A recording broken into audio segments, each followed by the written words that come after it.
Hey guys, Joester here. Welcome back to the channel and welcome back to another video. And this time I connected the Xbox Series X with the Sony X900H. This is a 4K HDR TV and I already have the HDMI 2.1 update. So everything should run smoothly with a 4K 120 Hz and HDR as well. So I did notice that a lot of people were complaining that this TV, the 4K 120, doesn't look right. It looks blurry. So far, I'm gonna share with you my experience and also my settings. What settings am I using to play games with this TV? All right. So if you're interested in that, welcome to the channel. Don't forget to like and subscribe because there's going to be a ton of more videos with different TVs and also different monitors with the Series X, Series S, and as soon as I get my hands on the PS5, that one too. All right, let's do this. Hey guys, Joester here. Just a quick note before you start the video. I wanted to let you guys know that I teamed up with Lustre to give you other buying alternatives. So whether you're buying a TV or a monitor or a soundbar or any product that I review here in the channel, Lustre will give you other alternatives that better fit your budget from top reviewers at no extra cost. You can also install their extension if you want the recommendations or product analysis right where you shop, like on Amazon or Google. So definitely guys, check out the links that I will leave in the description of this video or also in the comment section. All right, let's do this. All right guys, so I already downloaded my games here with the external hard drive, and some of them are also on the internal hard drive. So they're already optimized for the new consoles. Now over here, let's go into the settings from the Xbox. Let's go into TV and display options. Here we have the resolution option. This TV only supports 4K, 1080p, and 720p. No 1440p option. Maybe with an update, but so far this is what we have. And then refresh rate, we have 60 Hz, but we can also switch it to 120 Hz. So let's do that right now. Also, make sure you use the cable, the HDMI cable included with your console. That is an ultra high speed, which means it's an HDMI 2.1 cable. So if you want to get this, make sure you use that. Okay, so 4K TV details. Let's see what the TV is capable of. It seems like it supports pretty much everything, but for some strange reason, it doesn't detect Dolby Vision. Although this TV does support Dolby Vision, but I still haven't figured out why it's not recognizing Dolby Vision on this TV. All right, just a quick update guys. If you want to get Dolby Vision on this TV, there is a way that you have to do this. You have to go through the TV settings. So let me show you how you can get Dolby Vision and what you need to sacrifice for that. So let's go into the home menu. Let's go into the TV settings. Then we're gonna go into watch TV. Then let's go all the way down until it says external inputs, right? And then all the way down until it says HDMI signal format. This is where you enhance the HDMI ports. So this TV has HDMI port number 3 and port number 4 with HDMI 2.1 features. And right now I'm using number 4. You guys notice that it says Dolby Vision on 3 and Dolby Vision on 4. Well, the thing is that you have two options, either enhanced format or Dolby Vision format. So you can't use both of them together. You have to choose one or the other. Now, if I want to play games at 4K 120 Hz, I have to use the enhanced format. If I want to watch movies, I have to go back and select Dolby Vision. Honestly, I prefer the enhanced format because this is a console. I'm mostly going to be playing games here. If I want to watch Dolby Vision programs, I use a TV because it does support Dolby Vision. So we're going to switch to the enhanced format, but just keep that in mind. If you want to use Dolby Vision, you have to change this. I'm going to be switching this to the enhanced format, and that's it. That's how you do this. So now we're going to go back into the console and we're going to have to change this video modes. Now you see the Dolby Vision option is gone once again, and now we can choose back 120 Hz. Now if you select Dolby Vision and go back and select 120 Hertz, what happens is that the resolution will drop to 1080p. So yeah, that's how you do it. Over here, video modes. Now I have pretty much everything checked out except for Dolby Vision, of course, and auto low gain latency and variable refresh rate. So unfortunately right now, this TV doesn't have those features, variable refresh rate or auto low gain latency. Maybe with a future update. I feel like this TV is half baked for gamers because it does have the HDMI 2.1 update and support, but only for 4K and 120 Hertz. But these other features are missing. Now, I didn't select YCC422. I don't know if you guys saw Vincent Teo video, and he explains pretty much that if you select this and if you play some videos or some games that do have this option available, then the color bit will drop to 8-bit, and that is not very the best option. You want to get 10-bit, right? So if I leave it unselected, then I'm going to be using 10-bit, which is much better.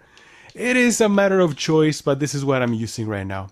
So everything else is here selected. Now auto HDR, I leave this selected because there are some old games that don't have HDR natively, but with auto HDR, you're able to deliver HDR as well from the console. It's pretty cool. I did a video with this in the Xbox Series S with Xbox 360 games, and trust me, they look really good. I like it. So check out this video from the Xbox Series S.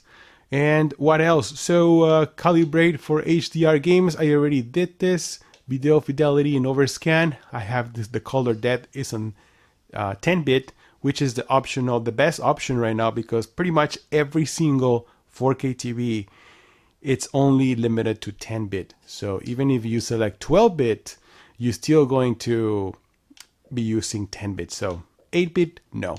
Use 10-bit, okay? Color space, standard is recommended. That's what I'm using.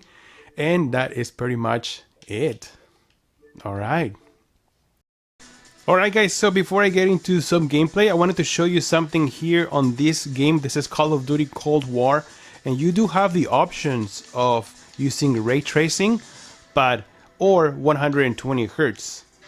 But right now, since I'm using the 120 Hertz option, ray tracing is disabled. So unfortunately, for some reason, I can't make that decision here. So if you want to use ray tracing instead, you're going to have to go back into the Xbox menu and unselect 4K 120 Hz. You have to select 4K 60. Then you'll be able to choose ray tracing right here. But you know what? Honestly, playing multiplayer in this game, I think the best option is 4K 120 Hz. So let's get into some gameplay, guys. Let's do this. Alright, guys. So the game is about to start. But before I do that, I wanted to explain to you a little bit about my TV settings, which I'm going to show you in just a little bit, but they look beautiful with this TV. I mean, colors pop. If you like vibrancy, if you like your colors to stand out, the settings that I'm using work great. Oh wow, I never played this level. That is crazy. That looks awesome. Oh no, I played this level, yeah. So I thought we were gonna use cars. Alright, so first of all, as I explained already on my previous video, it feels very, very smooth. And of course, 4K looks beautiful. I don't know why people were complaining about blurry graphics. I don't see anything like that. It looks very sharp. Very colorful too, guys.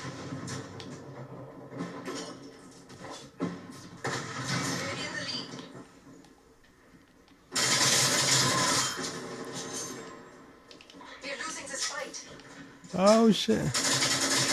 Wow. Yeah, so far I'm enjoying this game. It's fast. It is fast and responsive. And even though I also noticed that even without ray tracing, I still see some really good reflections.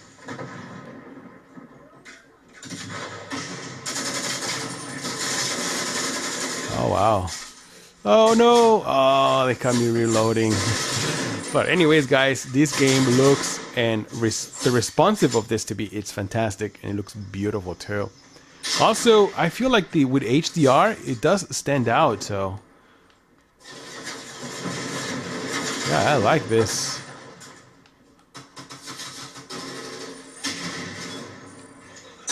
Oh shit! It was right here. Oh wow, this one sucks. Oh, they got me good. They got me real good. All right, let me share with you my own personal settings. All right, guys, so let's get into the TV settings. I'm playing Forza Horizon 4. This game also has HDR support.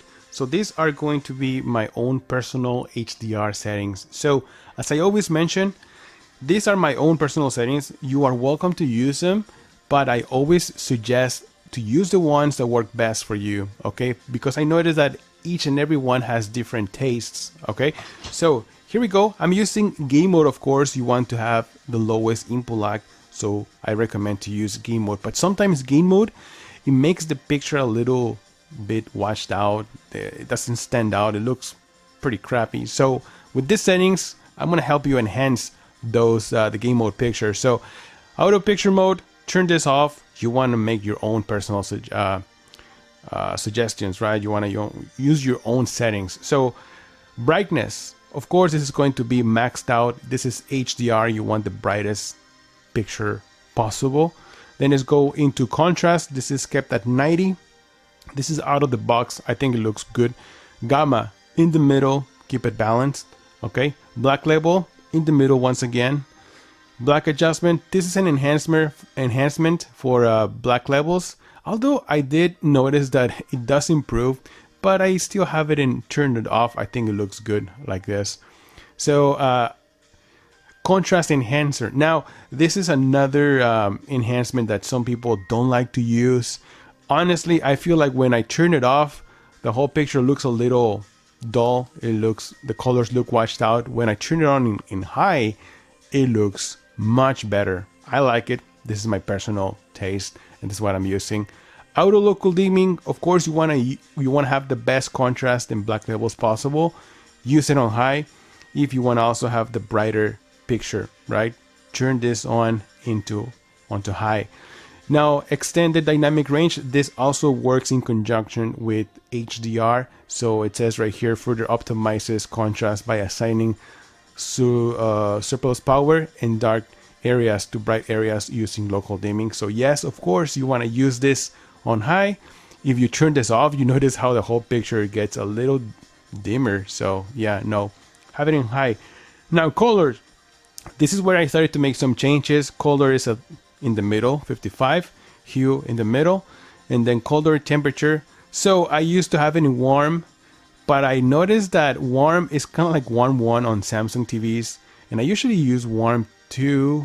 Oh no, actually I do use warm 1, but on this TV, expert 1 is kind of like warm 2, which does enhance this picture. I feel like colors look better. So try it on. Like I said, this is just your personal choice. I feel like warm looks a little bit more natural, but expert 1 looks, wow, it looks more enhanced. So this is what I'm using right now. Try it, let me know. Live color. Now, this is another enhancement. It adjusts the vividness of colors by correcting the strength of each color. So colors do look punchier if you like a little bit more saturated colors, but at the same time, not oversaturated. I highly suggest to use this feature. Now, if you turn it off, of course, you can tell the difference. I can tell the difference. It is very noticeable, especially on this TV. Now, one thing I noticed that this enhancement works good on high with HDR. If you're using SDR, then try at least low, because then it will oversaturate the colors, okay? So just give it a try. Let me know what you think. And then clarity over here, this is sharpness. I keep it in the middle. And then reality creation. This is another enhancement that does make a difference, especially in the picture. If you want picture to look sharper, I do notice that when I turn it off, the picture looks softer. So once again, if you want to try this, I suggest to use it in either auto, or if you want to adjust it yourself, I use it at level 10. I feel like this is a great option right here, or you can use it in automatic. But once again, this doesn't affect input lag, because I noticed some people were saying, hey, this is going to increase input lag, this is not good for gaming, blah blah blah. Guys, you already seen me playing Call of Duty, kicking some ass in multiplayer games, and I do not feel any input lag at all, any input lag. My experience has been very, very pleasant with these settings, and you know, it runs very smooth, it is very responsive, and also looks great, because of course this is why you're buying a 4K HDR TV, right? You want games to look sharp and also very responsive, especially in multiplayer. All these other options, these are going to be turned off, because these do affect the input lag, so that's why you can't even turn them on. And besides, these are for like not even for 4K format, so don't even worry about that. Motion, now motion also does affect input lag. Well, except motion flow, this is BF5 or black frame insertion. This is good for sports. I don't like it, to be honest, because sometimes the screen does flicker, so I don't like it. Cinemotion, well, this is another motion enhancement for movies. This is more if you like soap opera effect.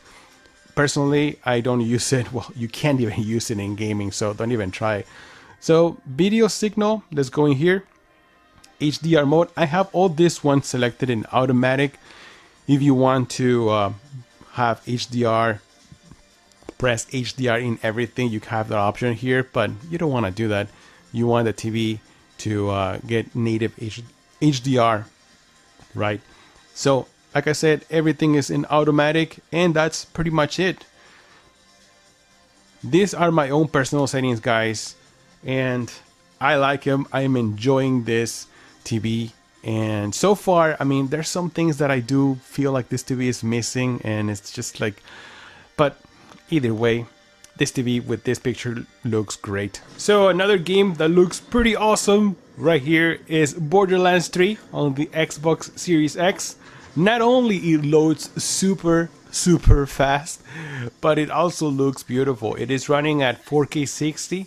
It also has HDR support, so yeah, if you guys want to enjoy this game with the settings that I just shared with you, this is a one good looking game.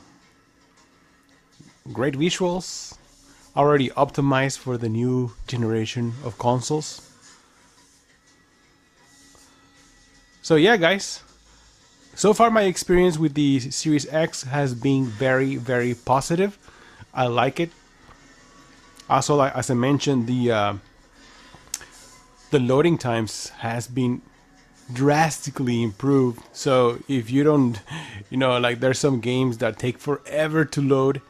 If you hate that, well, then the next gen consoles are going to reduce that drastically. Same with the Series S. I noticed that big improvement. Also, some games do have, for example, ray tracing. So if you like to enjoy more details with ray tracing, it's a really good option too.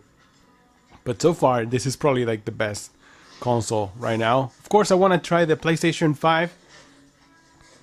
If I find one, I'll get it. But at the same time, I noticed there's a lot of problems, a lot of bugs with the PlayStation 5. Also, it doesn't support variable refresh rate right now, and it doesn't support auto-looking latency. So it's kind of lame, because those are HDMI 2.1 features that Xbox has already been supporting since last generation. Then so I'm still gonna wait until Sony fixes all those problems on their new PS5. So let's see how that turns out. Alright guys, so that's it for this video. Thank you so much for stopping by. Don't forget to like and subscribe to the channel. I'm Jolster, and I'll see you guys on the next one. Jolster out.